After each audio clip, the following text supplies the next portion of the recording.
నమస్కారం. అదే అయితే కదా ఒక ఇక వాస్తవాన్ని ఇదే మనం ఇప్పుడు మనం చూస్తా ఉన్నాం. సో దీనికి సంబంధించి ఏం చెప్తారు మీరు? అంటే ఈ వాస్తవాలన్నీ కూడా మనం గమనించిస్తా ఉన్నాము. జరుగుతున్నటువంటి పరిణామాలంతా కూడా ఎప్పటి నుంచి అయితే ఇది రాష్ట్రంలో మార్పు వచ్చిందో మనం అంతా కూడా గమనిస్తా ఉంటే ఒకటి మాత్రం క్లియర్ అయింది. ఎప్పుడైతే ప్లీనరీ సమావేశంలో కేసీఆర్ గారు నా రాజకీయ వారసుడు కేటీఆర్ అనేటువంటి విషయాన్ని కుండ బద్దలు కొట్టి చెప్పినప్పుడు హరీష్ రావు ఎట్లా మాట్లాడిన, హరీష్ రావు ఏ రకమైనటువంటి స్పందన వచ్చింది అనేది చూసినాం. 2 రోజులు మీడియాలంతా కూడా హరీష్ రావు వెళ్ళి కాంగ్రెస్ లో కలుస్తుండు, ప్రభుత్వం ఇది చేసేటువంటి పరిస్థితి, బీఆర్ఎస్ నుంచి 10 మంది ఎమ్మెల్యేలు పోతున్నారు అనేటువంటి చర్చ జరిగింది.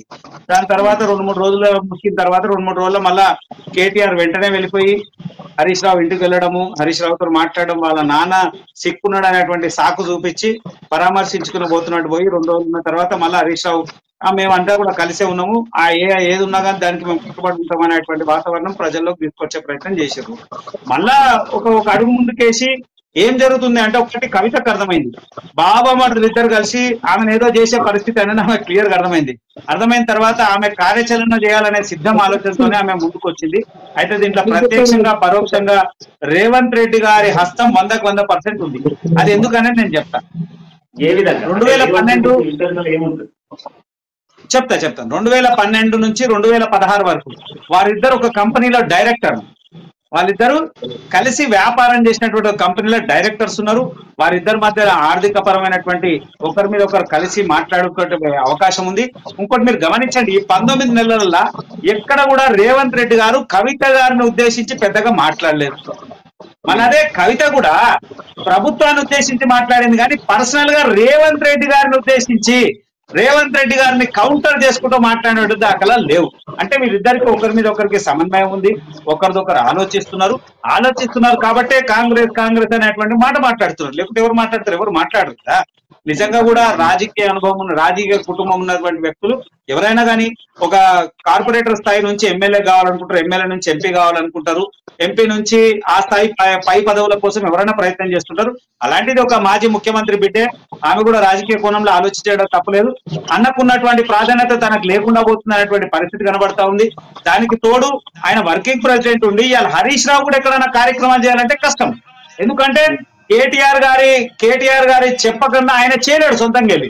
అలాగే కవిత పరిస్థితి పూర్తి అధ్వానం అయిపోయింది. ఎందుకంటే ఆమె పార్టీలో లేదు, ఒక అనుబంధ సంస్థగా జాగృతి అనేటువంటి సంస్థ నడుస్తుంది తప్ప పార్టీకి ఎక్కడ అనుబంధంగా లేనటువంటి పరిస్థితులు.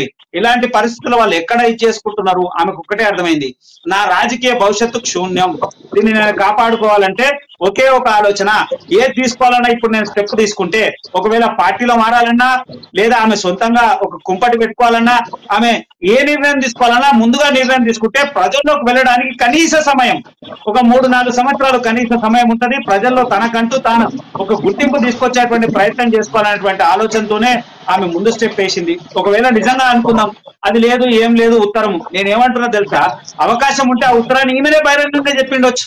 ఎందుకంటే ఆ ఉత్తరంలో ఉన్నటువంటి విషయాన్ని ఈమెనే ప్రజలకు తీసుకుపోయేటువంటి వాతావరణం కూడా చేసిండొచ్చు. ఆమె డైరెక్ట్ కేసీఆర్ ని ఆరోపిస్తున్నది, మీరు ముందట్లెక్క మాట్లాడతలేరు, బీజేపీ ఈ స్థాయిలో వస్తా ఉంది, మీరు ఇది చేస్తలేరు, తర్వాత మన పార్టీలో చిన్నోళ్ళు లేరు, దయ్యాలు ఉన్నాయి అని అంటున్నారు.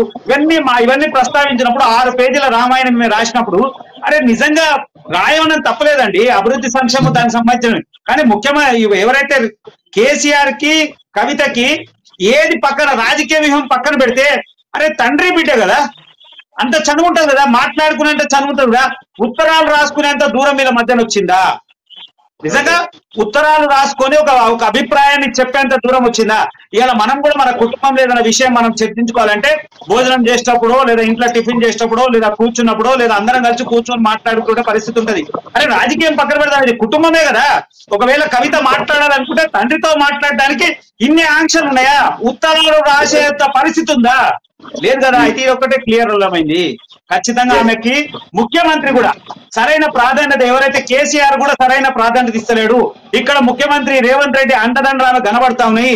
ఇది రైట్ టైం, నేను ఏదైనా స్టెప్ తీసుకుంటే నాకంటూ ప్రత్యేకమైనటువంటి గుర్తింపు వస్తుంది, ప్రజల్లో కూడా అవకాశం ఉంటుంది.